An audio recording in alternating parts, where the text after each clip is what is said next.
So, Bismillah ar-Rahman ar-Rahim, wassalatu wassalam ala nabiyyih al-Kareem.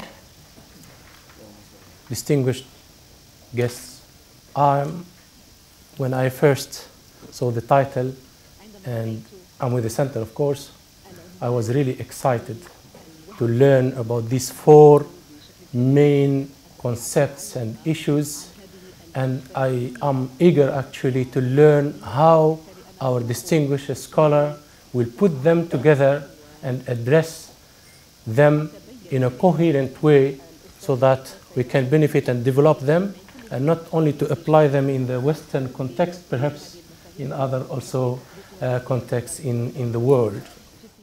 So when we begin to talk about ethnic groups, religious minorities, and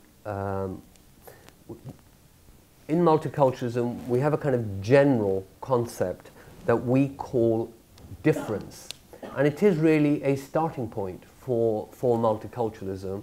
And I'll say a little bit here on this slide of what I mean by difference.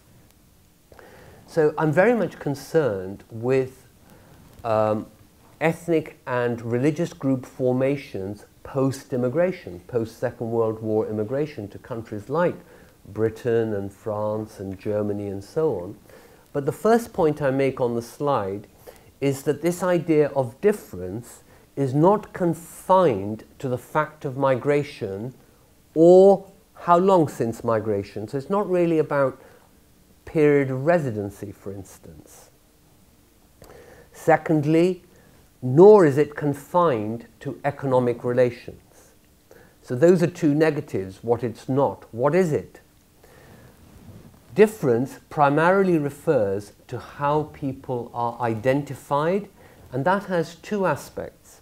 Firstly, how they identify themselves. For example, they might identify themselves as Chinese or as Muslims and so on. And then the other aspect, how they're identified by others. For example, again, Chinese, Muslim, and so on. And it's also worth saying here that this difference can be something positive or negative. It all depends, and as I go on, you will see what I mean. So if we're particularly going to focus on religious minorities in Britain, or what I call ethno-religious minorities, and I'll explain what I mean by that in a moment, it's worth just quickly being aware of what the demographic situation is, the demographic trends. So in the second half of the 20th century, into the 21st century, these are the three large population trends, demographic trends. Firstly, we have the continuing decline of Christianity. So less and less people in Britain say they're Christians, or indeed that they have a religion at all, which then leads to the second point, that we see a large increase in people who say they don't have a religion or a religious belief. They have some other kinds of identities, secular identities, humanist identities, perhaps something to do with green ways of thinking. And actually, such people, you know, in item 2, such people may now be a majority in Britain. And thirdly, we have an unmistakable presence of new religions. By new religions, I don't mean new to the world, I mean new to Britain. Like Hinduism and Sikhism and Islam, they're not new religions, like they're 20 years old, but they are newly settled in Britain. And they've actually expanded very quickly and are going to expand even more. So we now ask a religion question in our census, and when we first asked this in 2001, we found that 5% of the UK population said that they had a religion and it was not Christianity. In the next census, 2011, 10% said they had a religion and it wasn't Christianity. So that's a doubling in 10 years. And two very important facts about religious minorities, or for that matter ethnic minorities in Britain, is that they're not evenly distributed across the country. They're mainly to be found in the large towns and cities. So even though 10% are in the UK, you know, religious minorities, actually just Muslims form 10% of London. In general, Muslims are about 3/4 of the religious minorities in Britain. That means 7.5% in general, but in London, 10%. The other important feature, and which explains why I said a moment ago that these populations will increase, is that these populations are much younger than the average for the country, and in fact, on the whole, they tend to have higher fertility rates, i.e. they're more likely to have larger family sizes. So that's another reason to be thinking that they will expand further. And in fact, if we look at people who are, let's say, about 17-year-olds today in Britain, you know, about to make university applications, 12% of 17-year-olds in Britain are from a religious minority. And of those 12%, about 8% are Muslims. I have more details about these statistics, about these populations, but I'm not going to go into that. I also have something about how we now even think of secular beliefs as beliefs in a larger sense, but I'm not going to go into that. I don't think we need to. What I want to actually say is that in Britain, we have come slowly to understand that when we talk about religion and religious minorities, we're not just talking about beliefs. We're not just thinking of religion as beliefs. Hence the title here, Beyond Beliefs. What do I mean? Well, often the religious groups like Islam, Sikhism, Hinduism, Jewish, and so on, they actually act as identities, not just as beliefs, but as identities or labels of an ethnic group or a number of ethnic groups, because Muslims, of course, are a number of ethnic groups.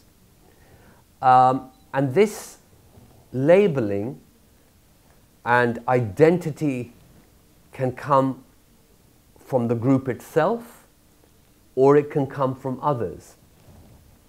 So the rise of religious identities, and in particular Muslim identity, actually has come from Muslims.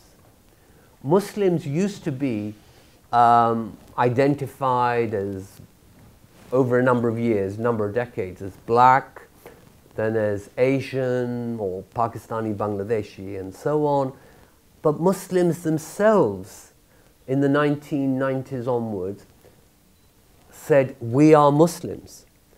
Don't think of us as Asians or Pakistanis. We are British Muslims.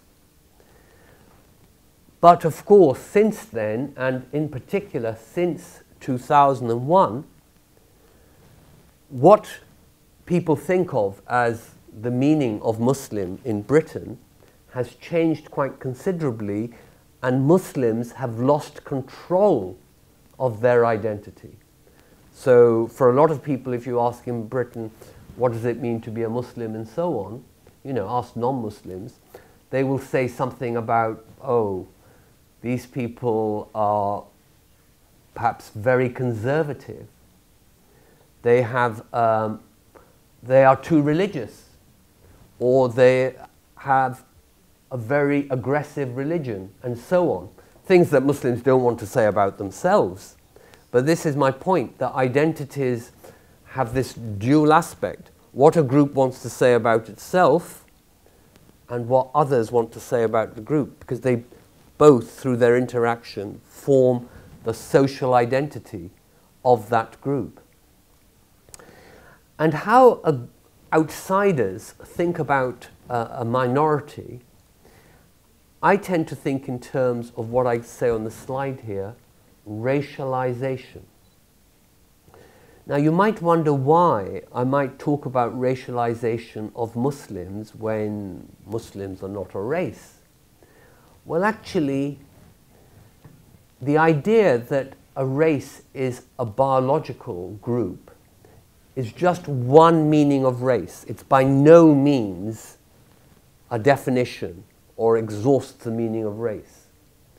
The key feature of race, of racialization and racism is not so much belief in biological inheritance, biological determinism, but the making of a people into a single group and giving them group characteristics. And historically, a very, very good example of this are the Jews. Here is a people that say they have a religion, but actually, throughout European history, they have been treated as a racial group. When we talk about anti-Semitism as a form of racism, we hardly refer to the religion. We refer to stereotypes about Jews, like that they're money-minded, or that they stick to themselves and look after themselves, or whatever it might be. And how did Hitler identify a Jew? He didn't ask someone, excuse me, what do you believe? And they said, oh, we believe in Jehovah or something, and the Torah. And they said, oh, well, you must be a Jew. No. For Hitler, someone was a Jew who was born of Jewish parents and Jewish grandparents. That's what made you a Jew. So this is what I mean by racialization. Hitler gave it a particularly biological meaning for the Jews, but it doesn't have to be. We often make people into groups without a very strong biology. Go back to 2 decades ago in Bosnia-Herzegovina. So the Serbs said to the Bosnians, we are Serbs, you are Muslims. Even though actually they shared common cultures, common languages, they'd been living together for several hundreds of years and so on. And the Serbs didn't say to the people, you are Muslims, and you don't belong here, get out, go to some other part of Yugoslavia, you know, go to Bosnia or go past this boundary. They didn't say you are Muslims because you have a Muslim gene, your biology makes you Muslims, but they clearly racialized Muslims because they made Muslims a single group.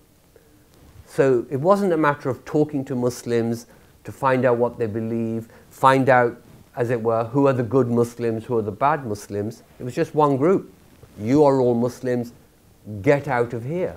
And we came to call that ethnic cleansing, but we could just call it racial cleansing as well. And so these are parts of what I mean by ethno-religious. So in particular, I want to emphasize 3 things. When I call a group ethno-religious, I want to emphasize 3 things. Firstly, that it's a group that is racialized or othered by someone else. Secondly, that it as a group that may have a common identity from the inside as well, and this common identity may not depend on religiosity. When we say, perhaps in Doha, certainly in Pakistan and India, when we say, oh, they are Muslims, they are Hindus, we're not talking about any particular kind of religiosity. We might just be talking about, who is a suitable marriage partner? Or who are the people I want to socialize with? So these are social or community identities. And thirdly, I want to say that from this ethno-religious identity, there is a certain kind of behavioral pattern. And you might still want to resist me using the word ethnic here. Quite a lot of people do. They say, oh, Muslims are just a religious group. Why are you mentioning the word ethnic?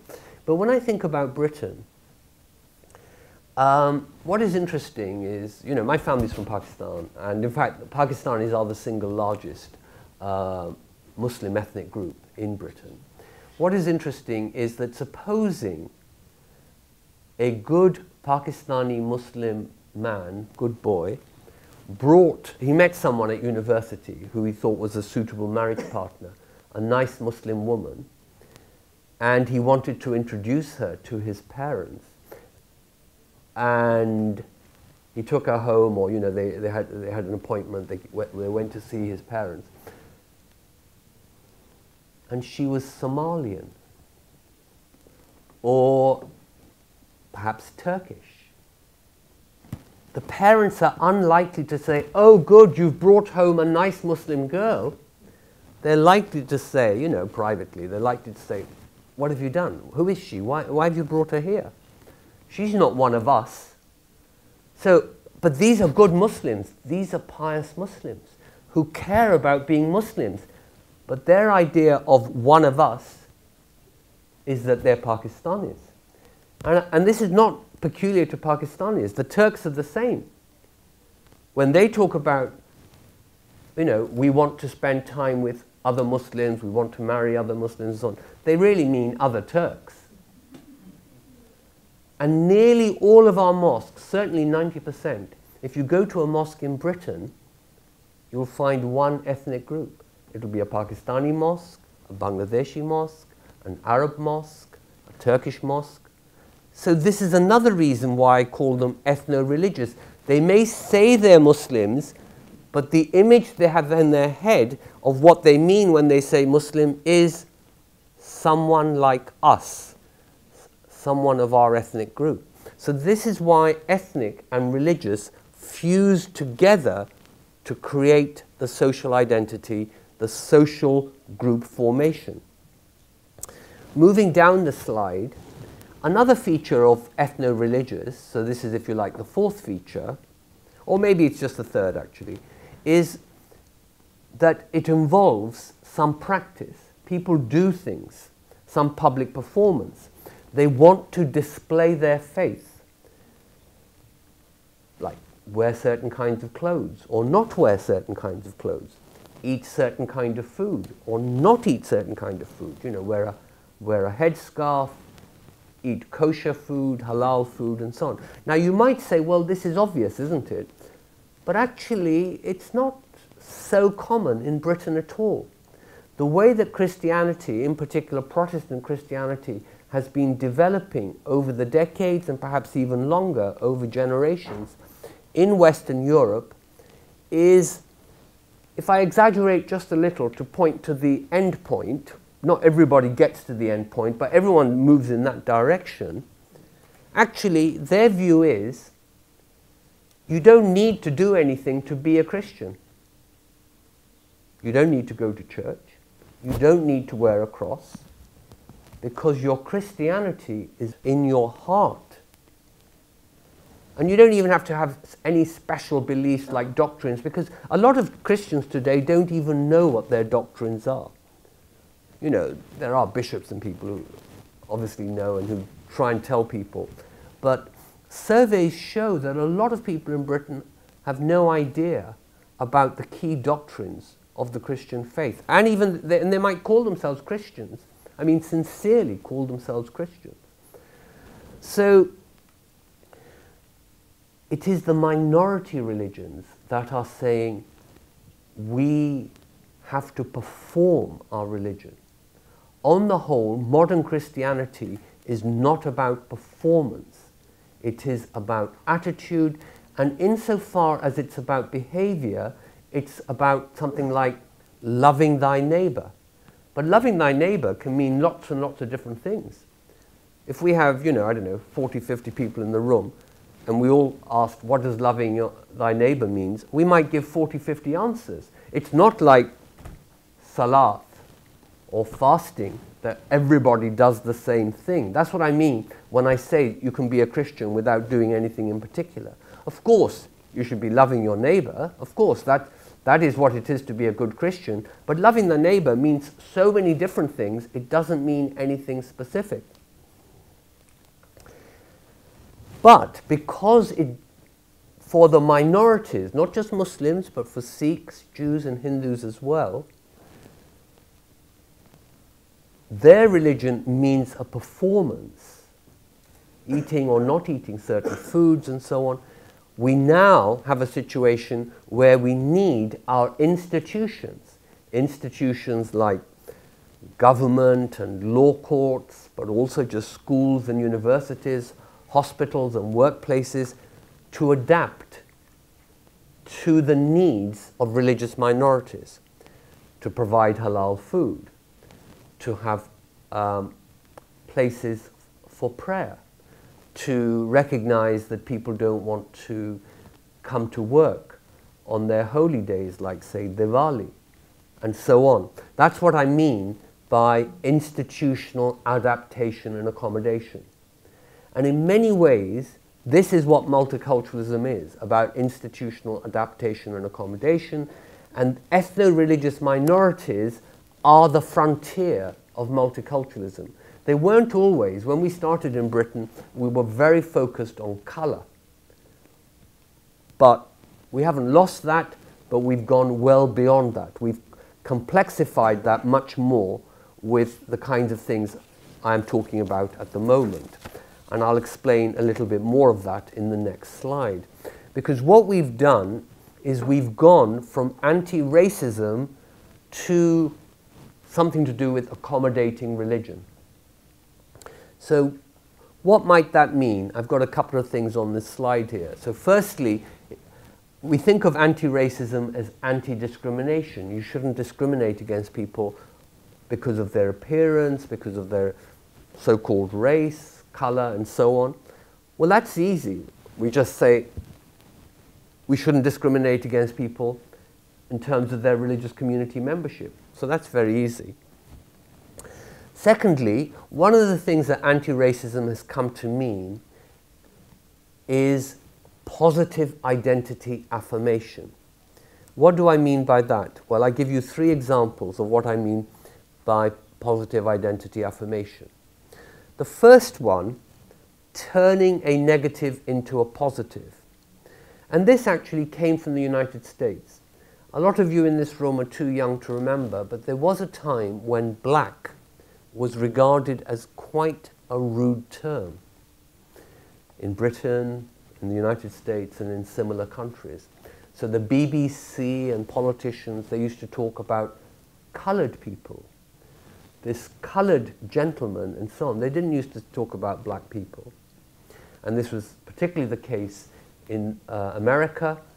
But in the 1960s, a lot of African Americans turned round to American society and said, actually, we are black. You think black is a problem. You think black is inferior. Black is backward. Black is ugly. No, you're wrong. Black is beautiful. We are black and proud.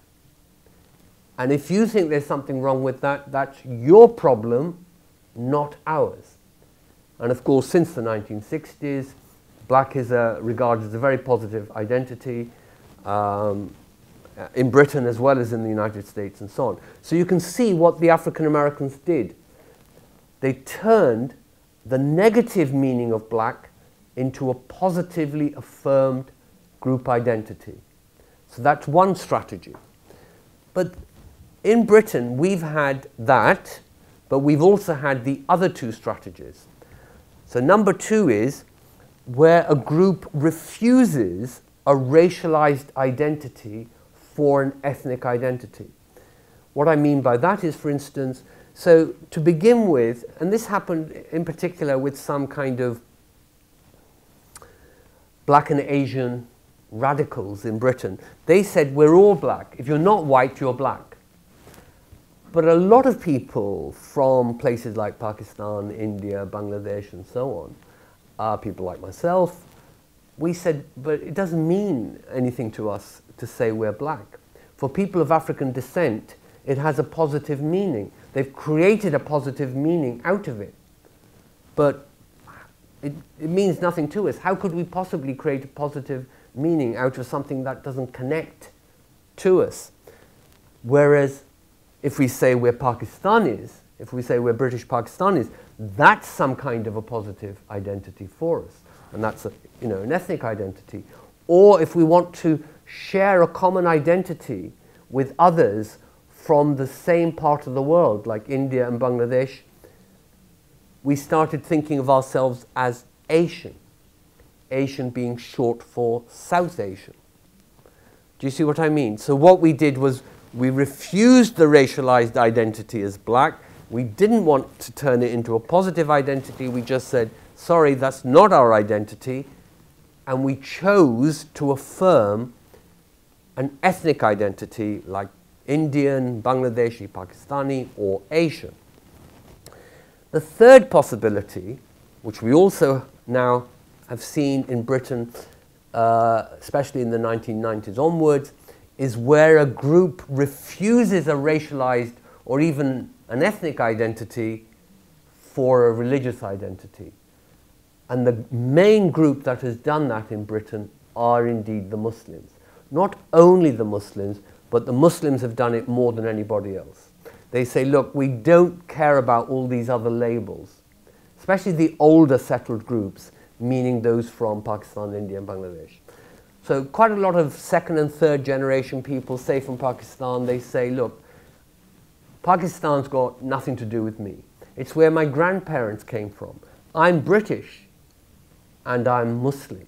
That has got something to do with me. But Pakistani, that's not an important identity. I may go there every few years. I have extended family there and so on. But that's not what I want to be known by.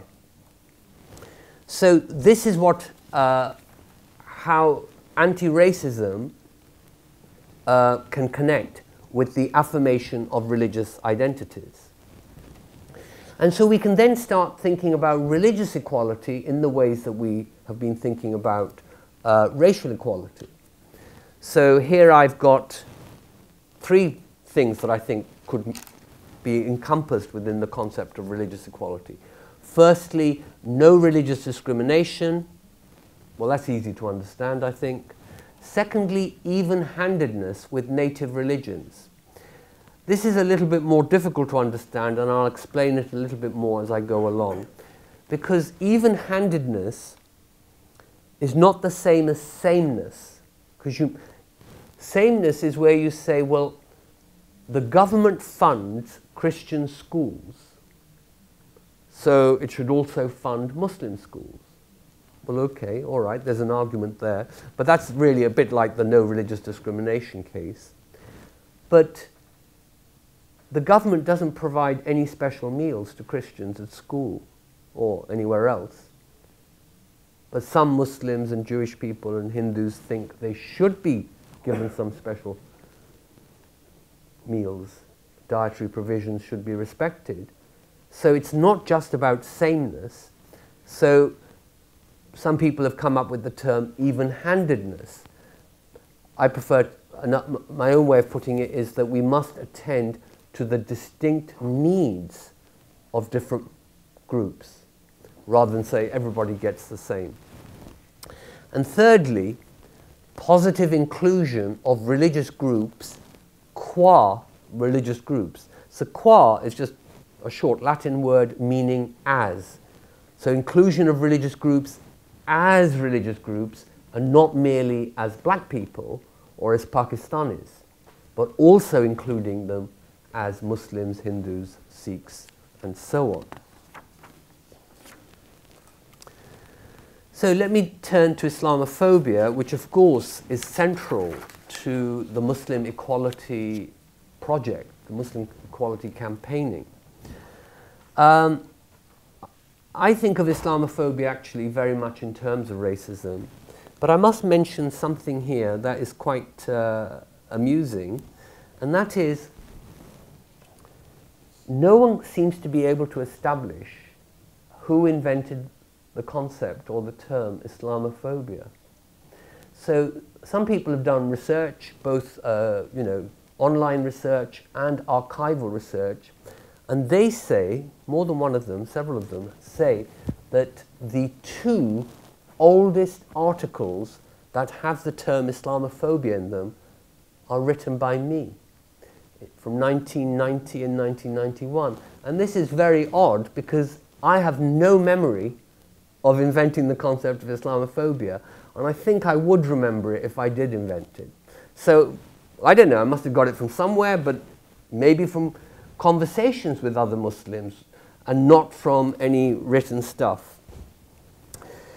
But what I would say is that I do have a distinctive understanding of Islamophobia, and to begin with I even thought, I don't really want to use the term Islamophobia to express that distinctive understanding, but the term was just growing and growing, and I thought, well, I'll go with the term, but I'll give it my own content.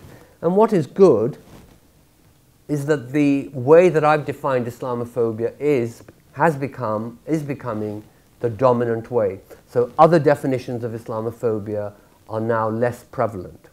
And so my distinctive feature, already relating to what I've already been saying, is that I think of Islamophobia as a form of racism and othering, and which may trigger a positive identity development in Muslims as well. Just like black triggers a positive identity development and so on. But it's worth recognizing two other characteristics of Islamophobia that don't directly relate to race. So I mentioned those. So you see, some people in the West think, Islam is a false religion or a bad religion. Interestingly, that's not all that common in Western Europe, but it is quite common amongst the evangelical Christian right in the United States. So I'm sure you've come across discourses where the Christian right say terrible things about the Prophet Muhammad or about Allah, and say about the importance of Jesus and so on. We don't have those debates in Britain because, remember, I already said to you that possibly in Britain more than half the population say they're not Christians and they don't have a religion. So they don't want to argue with Islam as a religion. But some of them want to argue with Islam as something that breaches political secular norms and conventions. And that view is found across Western Europe, and it's most found, or the most extreme versions of it, are found in France, but it's also found in Britain and other places. And I've kind of given two examples of what people might mean. This by no means exhausts the French understanding, but for social scientists this is particularly interesting. So the first are two phrases from Karl Marx. So I'm sure you recognize the second one, it's pretty famous. Opium of the masses. He said religion was an opium of the masses, meaning it sedates the masses so they don't become rebellious. It's also addictive. But he also described religion as a vale of tears, a place of suffering, because he did think that religion was comforting. People were comforted by their religion, whether it was Islam or Christianity or any other. But he thought that's wrong. They shouldn't be comforted. Their life worlds should be changed so they were not suffering.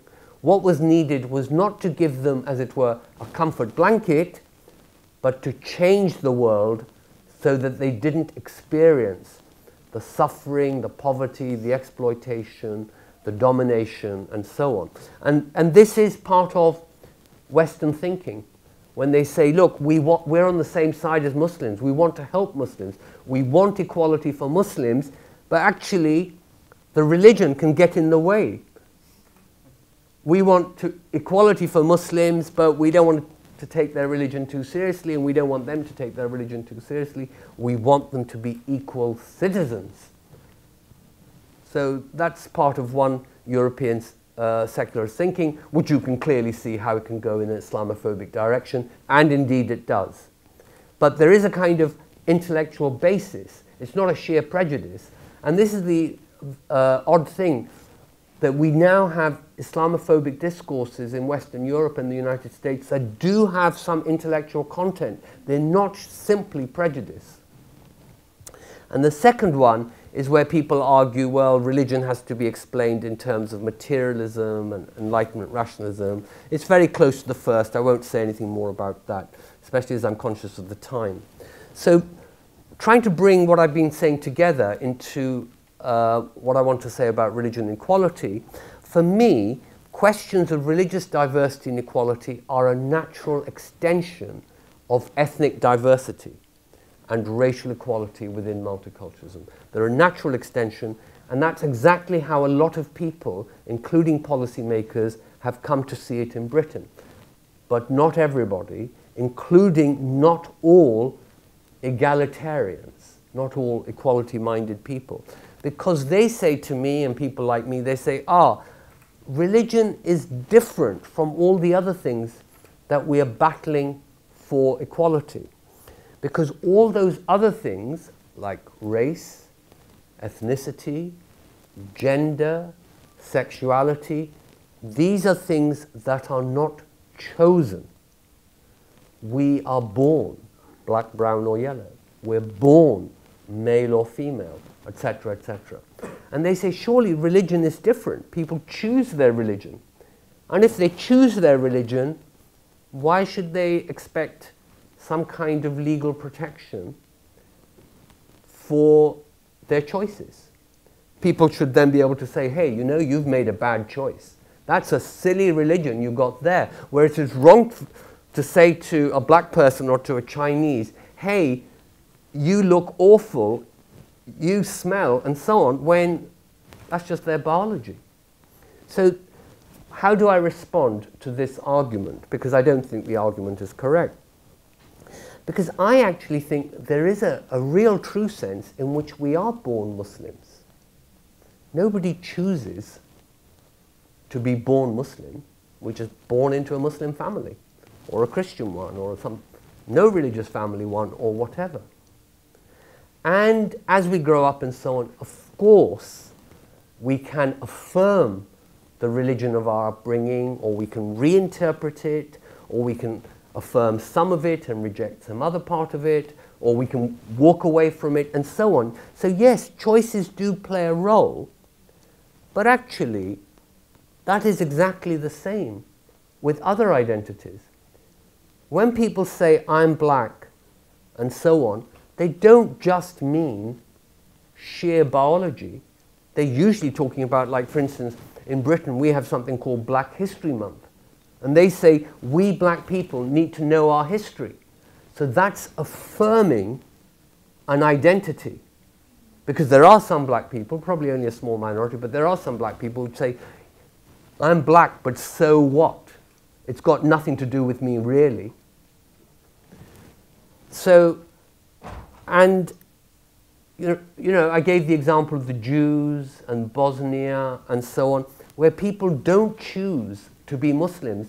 Other people tell them, you are a Muslim, and that's why you don't belong here, or that's why we're going to do something bad to you, and so on. So I think all multicultural identities, including gender identities, ethnic identities, and so on, have this dual element of no choice, i.e. we get it by birth, by fate, as it were, and some element, within a circumscribed limit, some element of, if not exactly choice, interpretation, how to interpret what it means to be a Muslim.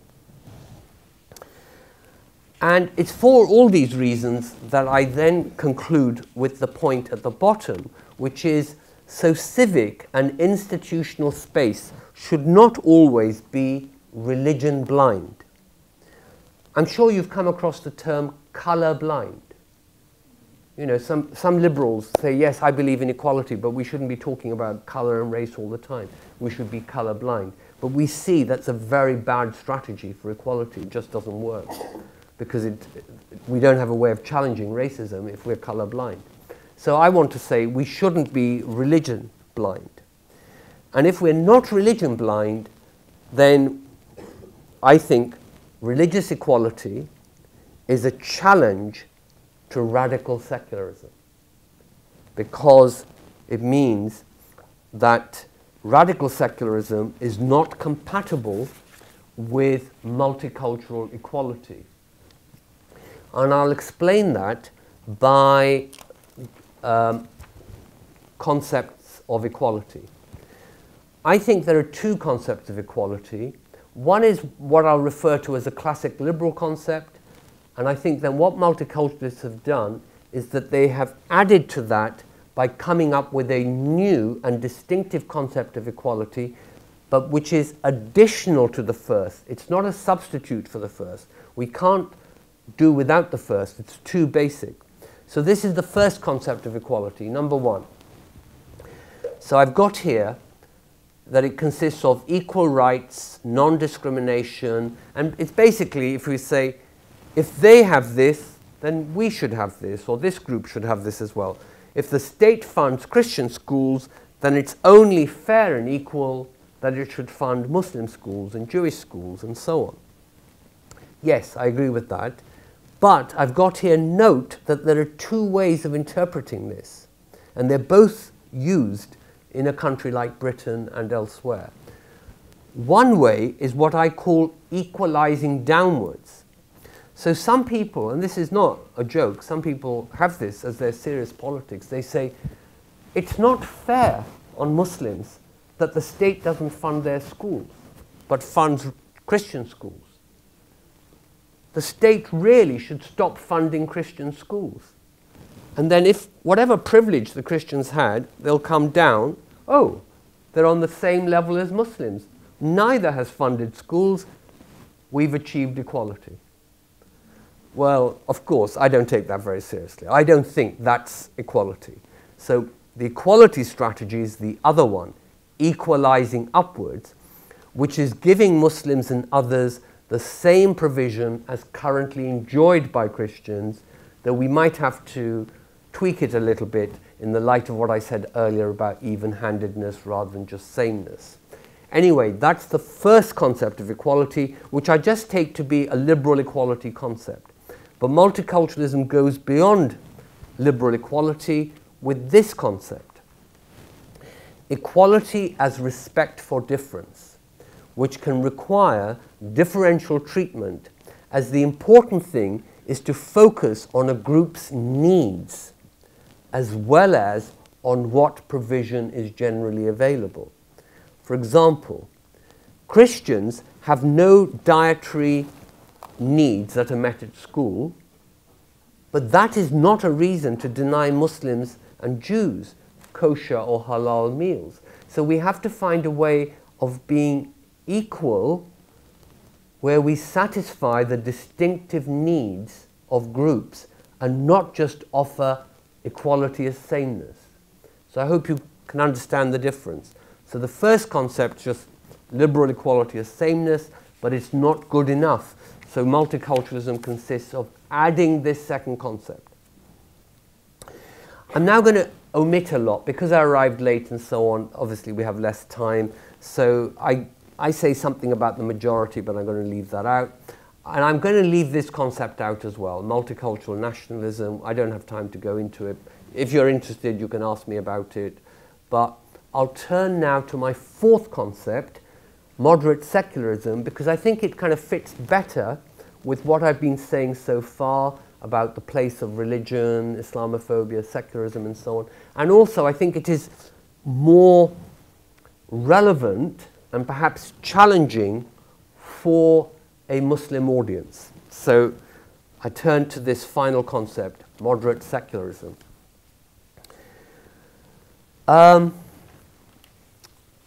Now, political theorists have argued for a long time that there are basically two concepts of secularism in the West.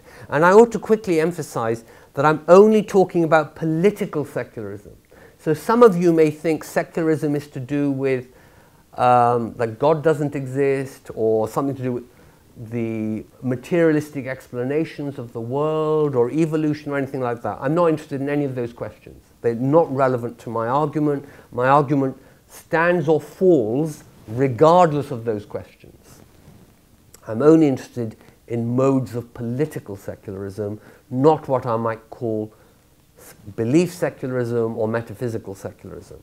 So political theorists have argued that there are two of these in the West, numbers 1 and 2. They say there's liberal US political secularism, which gives a very high degree of religious freedom, constitutionally entrenched religious freedom to everybody, regardless of your beliefs.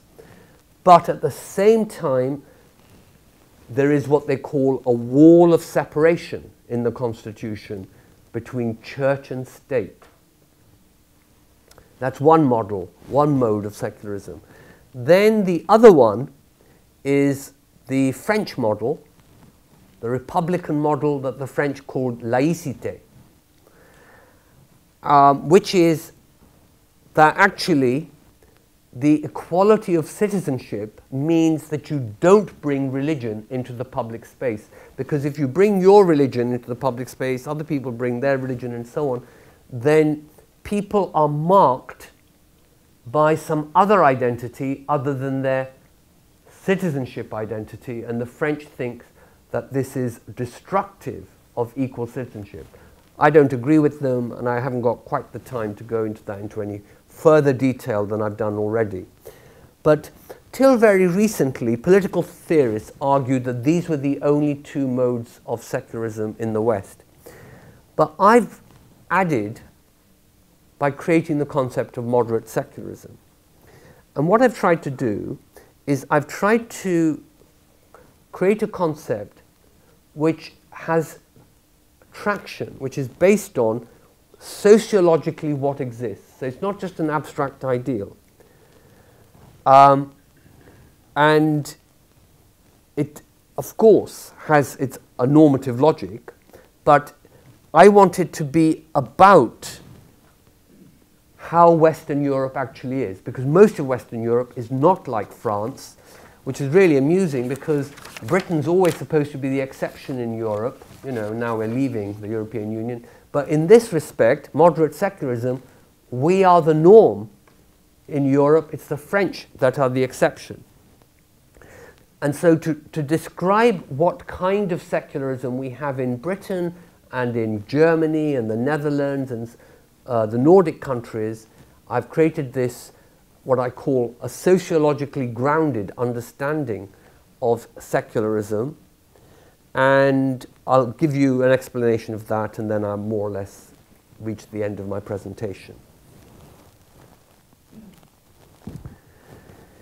If you ask people in Britain, what does secular mean? Because most people agree Britain's a kind of secular country. And you might say, well, what does that mean? It's very likely, quite likely, that a lot of people will say what is written here as A.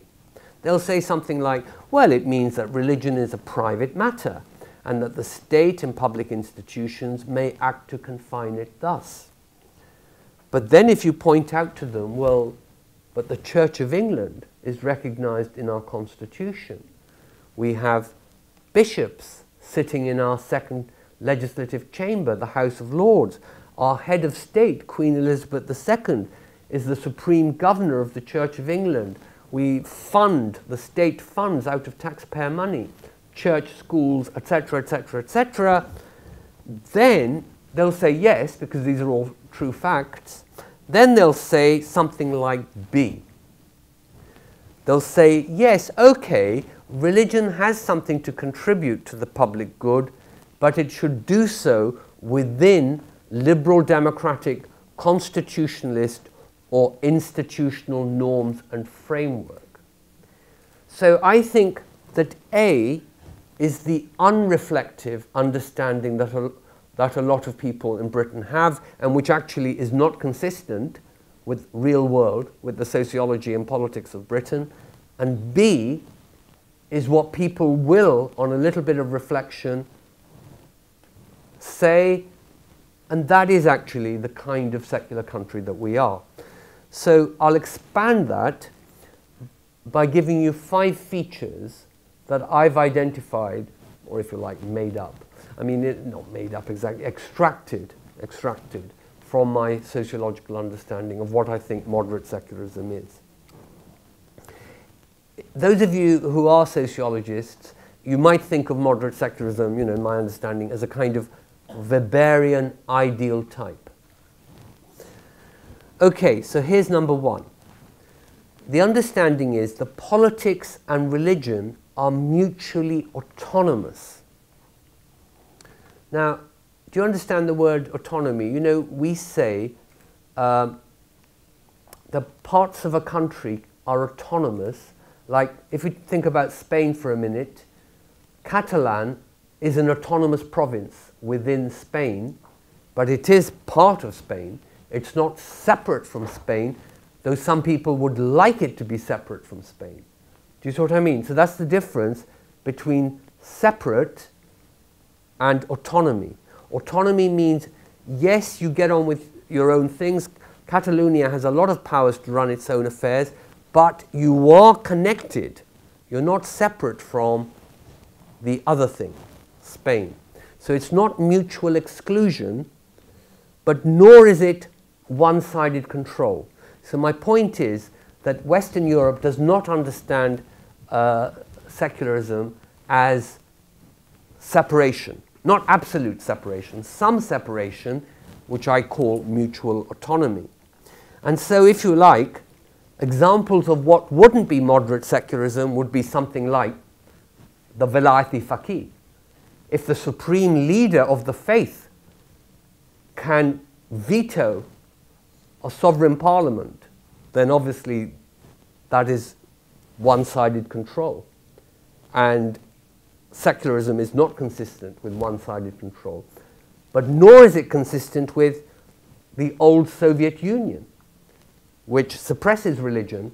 And so what we understand in Western Europe by secularism is mutual autonomy, some separation, but not absolute separation, and nor one-sided control. Secondly, we think that religion is a public good and not just a private good. You know, we know it's a private good. We know that religion gives individuals purpose in life, helps them to be better individuals. It is a comforter, and so on. But it's also a public good. If we didn't believe that, we wouldn't be funding all these religious schools, because they are public institutions. Thirdly, we think the church, and by the church I mean the organizer of this public good. So actually it can include, if you like, you know, mosques or Islam or whatever, but I'm just using church as one designation. We think that the church belongs to the people or the country, not just to its individual members. Perhaps not all countries in Western Europe have quite that view, but several do. And in Britain it does. So for instance, I'll illustrate that. Supposing you live in Britain and you are not, you know, of a minority faith, and you want to get married, you want a wedding. So you go to your local church, or a particular church that you like the look of, and you say to the priest there, "Oh, we'd like to get married. Could you get your diary out so we can book a date?" The priest will say, "Oh yes, what a nice idea." They don't say, "Well, who are you? I've never seen you before. You're not a member of this church," which is what they would say in the United States. If you go to a church in the United States and say, "Oh, we'd like to have a wedding," they'll say, "But you're not a member of this church. Do you want to become a member of this church?" Of course, you can do. You can join and come here regularly and so on. But in England, in Britain, you can get married in a church if you've never ever been to that church before. If they don't know you, you're a total stranger and you don't go there on Sundays and so on. And they don't even ask you, they don't even ask you to promise to rectify your future behavior. They don't say, after you're married, I hope you'll come to church every Sunday. I hope you'll bring your children here and so on. They don't. They say, well, of course, this church is the Church of England. So this is where English people can get married. So the church belongs to the people. And there are other examples as well that I don't have time to go into. But let's turn to 4. So I said there were 5, so we're nearly at the end. This is number 4. It is legitimate for the state to be involved in bringing out the public good. So that's a very important point. It is legitimate for the state to be involved in bringing out the public good, element of organized religion, and not just protecting the public good from the dangers that organized religion can pose. So this is exactly what I mean when I say there isn't an absolute separation. Because we say, yes, let the state do something in relation to schools and bishops in the House of Lords and so on. Finally, this must be done. You know, all these things I've been talking about, like it's legitimate for the state to be involved and so on, this must be done within liberal democratic constitutionalism, which includes freedom to believe what you like, you know, or not to believe, to change your mind, to change your mind again, to question, to criticize. There is no requirement that you should live as a Christian or as a Muslim, or that you should even follow the behavior of a good Christian or a good Muslim. So of course, quite a lot of Muslim countries, I think including Doha, in Ramadan, they don't want to have people eating in public. Well, that's not moderate secularism, because moderate secularism, people are free to follow whatever faith they want to follow. Why should Muslims tell them when they should eat and when they shouldn't? Muslims should practice their own fasting themselves, not restrict the freedoms of other people. So that's what I mean by moderate secularism. And what my project is, you know, intellectual and political project is that I think that this moderate secularism, which has grown up, you know, over a couple of hundred years, certainly a couple of generations, in relation to Christianity, to the different sects and churches in Christianity, I argue it should be multiculturalized. We should find ways of bringing Muslims, Jews, Hindus, Sikhs and so on into this moderate secularism. So that then are my 4 concepts, just to remind you what they are. And this is what I hope that you will want to ask me, but also ask each other, because I'm not saying I got the answers. So first question is just, are these a coherent and attractive set of concepts? You might think they're not coherent, or you might think they're less attractive than I think they are. Secondly, are they a good way of working for the accommodation of Muslims in Western Europe? I obviously think they are, but I'm open to discussion. And then thirdly, finally, do they have anything useful to say to Muslim majority countries? Because I think what is really interesting is that if we look historically, not just today, but historically, if we look at the Middle East, if we look at South Asia, Indonesia, Malaysia, number of other places, historically they have been more multicultural than Europe, which after all has been a continent of one religion, even though there are divided religions within that one religion. And we know about, you know, the Ottoman Empire's concept of millets and so on. But the fact of these multicultural societies, you know, including in the Middle East, the millets and so on, is they did not have democratic citizenship. They did not have equal citizenship. So one of the features of modern multiculturalism in the West, and this is an idea, I'm not saying it's all been achieved, and certainly what I've been presenting before you, the core concept, the kind of the platform, the foundational concept is equal citizenship. So in a way, what I think different parts of the world can learn from each other is those parts of the world that historically have had social practices or a social ethos of multicultural coexistence. They might now ask themselves, how can we do it on the basis of equal citizenship? Not on the basis of non-Muslims, for instance, paying a jazeera, paying a tax, and so on, but equal citizenship. And what the Western liberal democracies are struggling to find is the social ethos that has worked in other countries. So we've got, if you like, this bifurcation, a social ethos of multiculturalism in certain parts of the world, which I'm sorry to say is actually getting less.